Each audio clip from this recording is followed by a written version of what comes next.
One is called No Man's Sky. No Man's Sky was created by like 14 college kids on one DVD. It has 80 quadrillion planets. Now, what happens in The Sims and this other game, No Man's Sky, when these people become conscious from the AI and then write their own programs inside the program and create another conscious universe? I hear a lot about the multiverse and that they now believe, this is everywhere, Yeah. I'm not making this shit up. Yeah. They believe that there are multiple universes out there and they've actually found the edge of our universe. Yeah.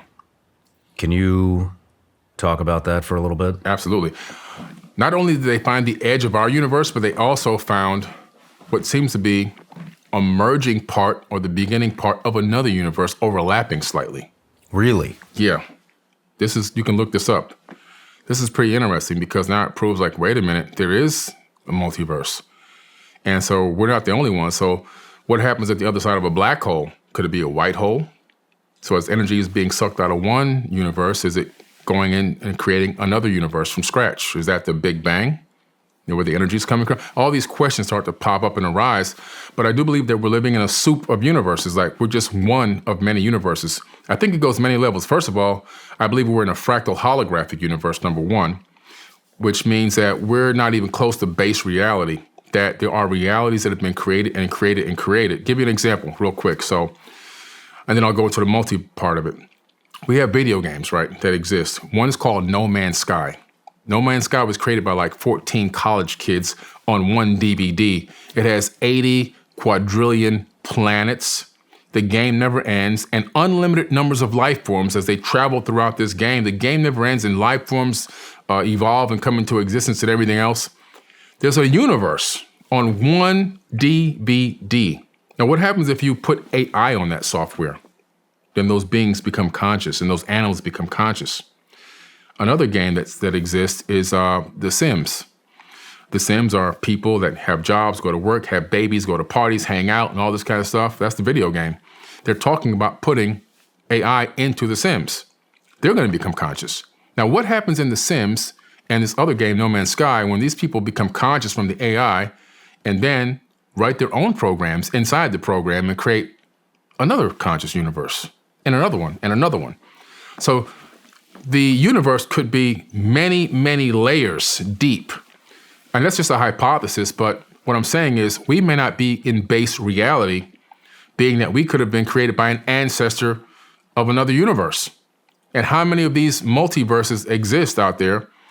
And I believe also that in each universe, based on just understanding quantum physics and quantum mechanics, there's a doppelganger potentially of you in a lot of these universes. So you exist, every potential outcome of you exists in every universe. So in some universes, you're not sitting here talking to me because this is not even your career. You might still be in the military in another universe and so forth and so on. You see, all the potential outcomes that you could think about actually play themselves out in the multiverse. And so what's pretty interesting, even if you travel back in time, like I said, you shift into an alternate timeline, I believe that you shift into another universe. Something very similar to your own, but not the same one you were on. That's why you can't affect the future. And so this multiverse talk, it gets really, really complicated. But what's interesting is there's a meditation technique that is even taught on how to tap into knowledge and information from the multiverse, going and finding a doppelganger of yourself that has the answers, that's doing things that you want to do, that maybe has found his or her passion, and learning, taking a peer in, to peek in, almost like remote viewing in a way, to figure out what that is, and then bringing it back with you and utilizing it here, and which is a pretty interesting use of setting the mind outside of space and time. And so these multiverses that supposedly exist and they bounce off of each other, and it's like this sea of multiverses, according to theoretical physics. But I believe that each one of these is potentially an experiment that's running concurrently. In other words, this one is an experiment with these laws of physics and this amount of darkness and this amount of light. Let's see how the darkness gets taken out of this one and how much the light can take over and turn it into a glowing light universe, light meaning positive energy. This one over here, let's change the laws of physics a little bit and let's do this over here. Let's start all with light and a very little bit of darkness and see what happens there. Let's see if darkness has the power to take over. I'm just hypothesizing now, but Imagine this on the grand scale, this soup of universes all over the place, and each one running its own individual experiment. To what end, I don't know. Again, this is just a hypothesis, but it's very, very possible that that's what could be happening. And I really feel like this one that we're in is an experiment to see how we can actually destroy darkness, maybe once and forever. We know that we're living in a cyclical civilization that rises and falls. We know that based on ancient texts and tablets and ancient accounts, that there have been golden ages on this planet before, at least 4 of them. Now we're heading into the 5th age, which is the age of Aquarius, which starts in 2025. And we're heading in through the Yuga cycle, which now I believe we're in the Tetra Yuga, heading back into a Silver Age, heading back towards the Golden Age, which will take thousands of years, but we're on the right track. However, what is stopping us from staying in a Golden Age? 4 times we've had a Golden Age. How come we keep falling back down? What is stopping us from staying and maintaining the Golden Age? There's nowhere that I've ever read in any book, text, scripture, papyrus, cylinder scroll, anything that says you have to fall. It just says the cycle happens. But what if this civilization is the one that rises and doesn't fall?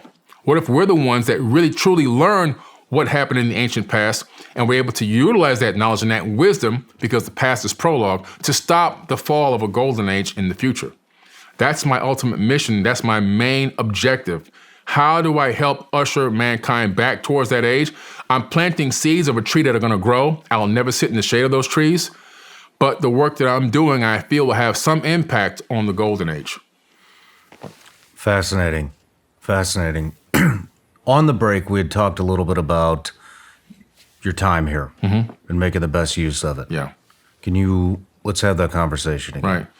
Well, you have to understand, on a geological time scale, human beings have been here for less than a blink of an eye. Not even a blink, less than a blink when you look at the grand scale of time in the universe, right? I mean, think about our sun is 5 billion years old. It's a middle-aged sun. It only has another 5 billion years to go.